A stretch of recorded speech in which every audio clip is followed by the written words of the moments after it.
Hello friends, সবাইকে welcome জানাই নতুন একটি ভিডিওতে। এই মুহূর্তে যে গুরুত্বপূর্ণ আপডেটটির দিকে আমরা নজর রাখবো সেটি হচ্ছে 2022 প্রাথমিক টেটে কম্পিটিশন অনেক হাই হতে চলেছে, অনেক বেশি কম্পিটিশন হতে চলেছে। অর্থাৎ এই মুহূর্তে আমরা যেটা জেনে নেব যে ম্যাট 1594 মামলার বর্তমান কি অবস্থা রয়েছে। নতুন করে প্রায় 2 থেকে 3 লক্ষ টেট পাস করতে চলেছে এবং তাদের নতুন করে ইন্টারভিউ নিতে চলেছে প্রাথমিক শিক্ষা পর্ষদ।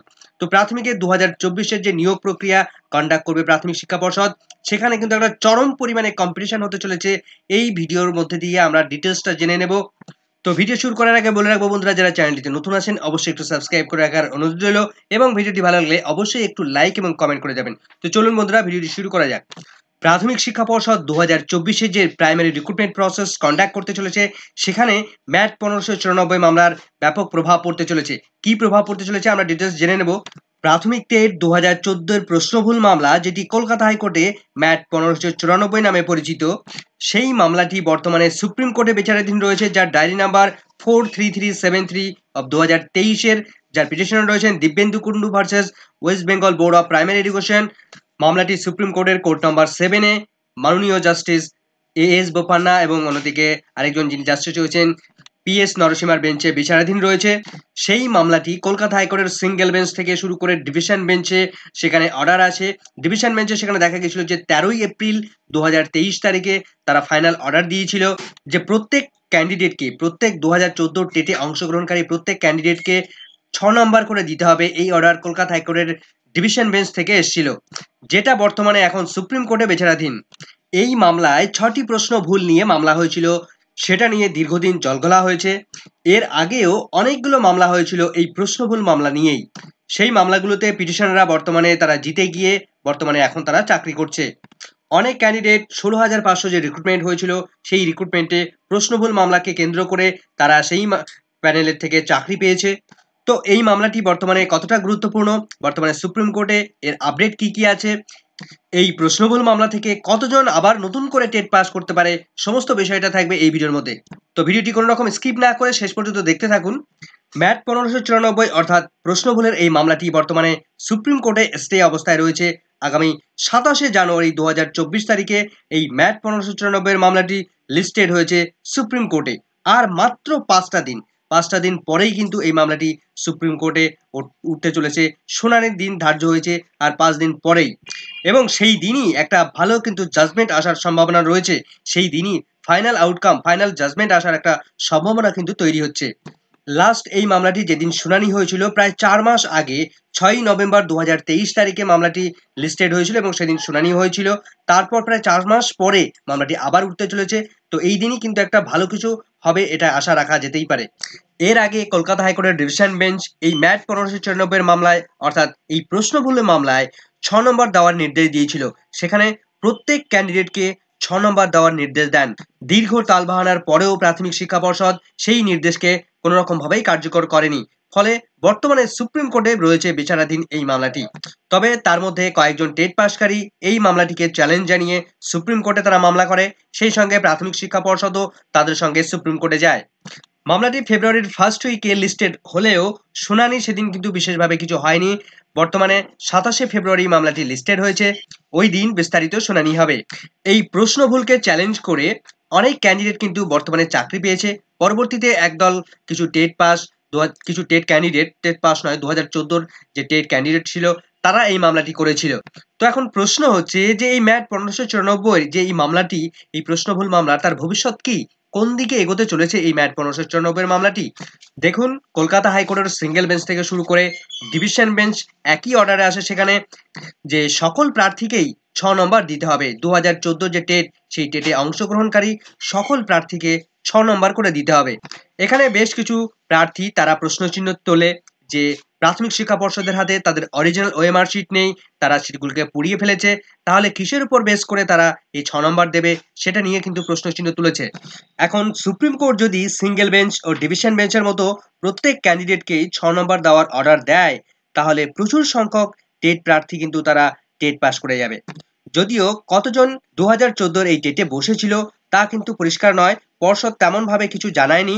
তবে প্রাথমিক ওএমআর মামলায় পর্ষদ সিবিআইকে তারা জানিয়েছিল যে ওএমআর নষ্ট করে তারা ফেলেছে এবং উড়িষ্যার যে বালাসোরের শহরে সেখানে গিয়ে প্রায় দেখা যাচ্ছে সেখানে 22 থেকে 23 লক্ষ ওএমআর তারা নষ্ট করে ফেলেছে। যদিও পর্ষদ তারা অফিসিয়ালি তারা জানিয়েছিল যে এই 2014 যে টেট সেই টেটে প্রায় 13 লক্ষ ক্যান্ডিডেট তারা পরীক্ষায় বসেছিল। এখন তর্কের খাতিরে যদি ধরে নেওয়া হয় যে 13 লক্ষ ক্যান্ডিডেট টেটে বসেছিল, তাহলে এই 13 লক্ষ প্রার্থীকেই কিন্তু 6 নম্বর করে দিতে হবে। যদি সুপ্রিম কোর্ট অর্ডার দেয় তবে তখন কিন্তু নতুন করে প্রায় আরো 2 থেকে 3 লক্ষ ক্যান্ডিডেট তারা কিন্তু আবার টেট পাস করে যাবে। অর্থাৎ আবারও একটা সুবর্ণ সুযোগ এসে যাবে প্রচুর ক্যান্ডিডেটদের জন্য, একটা নতুন দরজা খুলে যাবে এই 2 থেকে 3 লক্ষ ক্যান্ডিডেটের জন্য। তবে সেটা 2024 টেটের জন্য একটা অশনি সংকেত নিয়ে আসবে। সেটা শুধুমাত্র 2022-এর যে টেট পাসকারী তারা সেটা বুঝতে পারছে। এই 2 থেকে 3 লক্ষ ক্যান্ডিডেট যখন আবার নতুন করে টেট পাস করে যাবে, তখন তাদের আবার নিয়োগের দাবি উঠবে এবং পরবর্তী নিয়োগ প্রক্রিয়ায় তাদের অংশগ্রহণ করার সুযোগ দিতে হবে এবং তারা অংশগ্রহণ করতে পারবে পরবর্তী নিয়োগ প্রক্রিয়া। অর্থাৎ 2024-এ যে নিয়োগ প্রক্রিয়া কন্ডাক্ট করবে প্রাথমিক শিক্ষা পর্ষদ, সেখানে তারা কিন্তু অংশগ্রহণ করার সুযোগ পাবে। এখন 27শে ফেব্রুয়ারি যদি এই জাজমেন্ট আসে, তাহলে পর্ষদকে কিন্তু সেটাকে কার্যকরী করতেই হবে, প্রত্যেককে 6 নম্বর করে দিতে হবে। সেক্ষেত্রে 2 থেকে 3 লক্ষ ক্যান্ডিডেট নতুন করে টেট পাস করবে এবং 2024-এর রিক্রুটমেন্ট প্রক্রিয়ায় তারা অংশগ্রহণ করবে।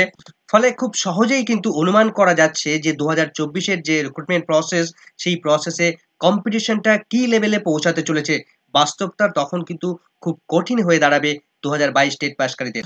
তবে সমস্তটা নির্ভর করছে সুপ্রিম কোর্টের উপর। সুপ্রিম কোর্ট যদি মনে করে যে পর্ষদের কাছে অরিজিনাল ওএমআর শিট নেই, তাই এই নম্বর দেওয়া উচিত নয়, নম্বর দেওয়া সম্ভব নয়, তাহলে 2024-এ নিয়োগ প্রক্রিয়ার কোনো রকমভাবে প্রবলেম আসবে না। তাদের ক্ষেত্রে সুবর্ণ একটা সুযোগ। তখন কিন্তু 2022 এর সমস্ত টেট পাসকারী তারা কিন্তু অধিকাংশই চাকরি পেয়ে যাবে। তো আমরা সরাসরি সুপ্রিম কোর্টের যে ওয়েবসাইট সেখানে চলে এসেছি। ডিটেলসটা আমরা একবার দেখে নেব, বর্তমান স্ট্যাটাসটা কি রয়েছে। তো আমরা যদি ভালো করে দেখি তাহলে আমরা দেখতে পাবো যে দেখুন মামলাটির ডায়েরি নাম্বার এখানে উল্লেখ করা রয়েছে 43373 অফ 2023-এর। মামলাটির পিটিশনার রয়েছেন Dibyendu Kundu versus West Bengal board of primary education. এখানে ডায়েরি নাম্বার আবার উল্লেখ করা হয়েছে। দেখুন এসএলপি নাম্বার এখানে উল্লেখ করা হয়েছে।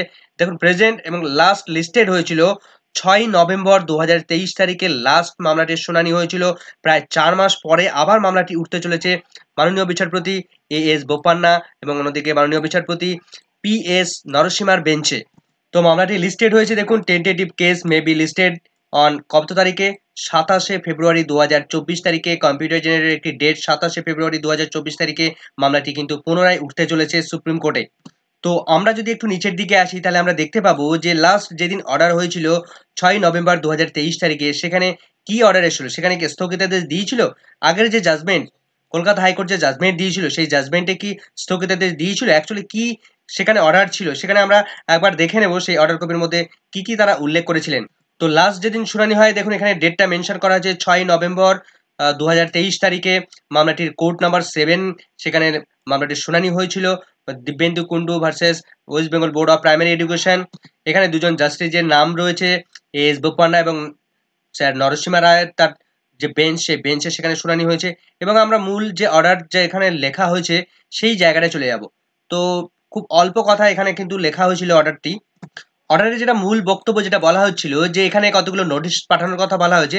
1 থেকে যা রেসপন্ডেন্ট 1 থেকে 3 নাম্বার যারা রেসপন্ডেন্ট রয়েছে তাদের নোটিশটা পাঠানো হয়েছিল এবং যেটা বলা হচ্ছে সেখানে ওয়েস্ট বেঙ্গল প্রাথমিক শিক্ষা পর্ষদ তাদেরকেও নোটিশ পাঠানো হয়েছিল এবং 1 থেকে 3 পর্যন্ত এবং 5 নাম্বার যে যারা রেসপন্ডেন্ট রয়েছেন তাদেরকে নোটিশ পাঠানো হয়েছিল এবং যেটা জানা হচ্ছে notice to be issued two respond number 4। যারা রেসপন্ডেন্ট নাম্বার 4 নাম্বার যে রেসপন্ডেন্ট যারা ছিল তাদেরকে নতুন করে নোটিশ পাঠানোর কথা বলা হয়েছিল, তার মধ্যে তাদের নোটিশ পাঠানো হয়নি। এবং মূল বক্তব্য যেটা যেখানে লেখা হয়েছে দেখুন এখানে বলা হচ্ছে ইন দ্য মিন টাইম, এই মুহূর্তের মধ্যে there shall be interim stay of the impugned judgment. অর্থাৎ কলকাতা হাইকোর্টের ডিভিশন বেঞ্চ যে প্রত্যেক ক্যান্ডিডেটকে 6 নম্বর দেওয়ার নির্দেশ দিয়েছিল সেই নির্দেশকে ইন্টারিম স্টে অর্ডার দিয়ে দিল সুপ্রিম কোর্টের মাননীয় বিচারপতিরা।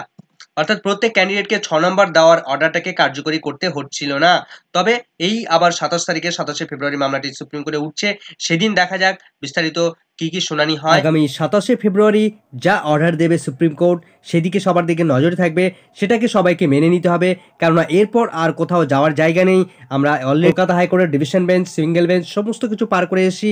সুপ্রিম কোর্ট শেষ কথা বলবে। যে অর্ডার আসুক না কেন সেই অর্ডার প্রাথমিক শিক্ষা পর্ষদকে কার্যকরী করতেই হবে।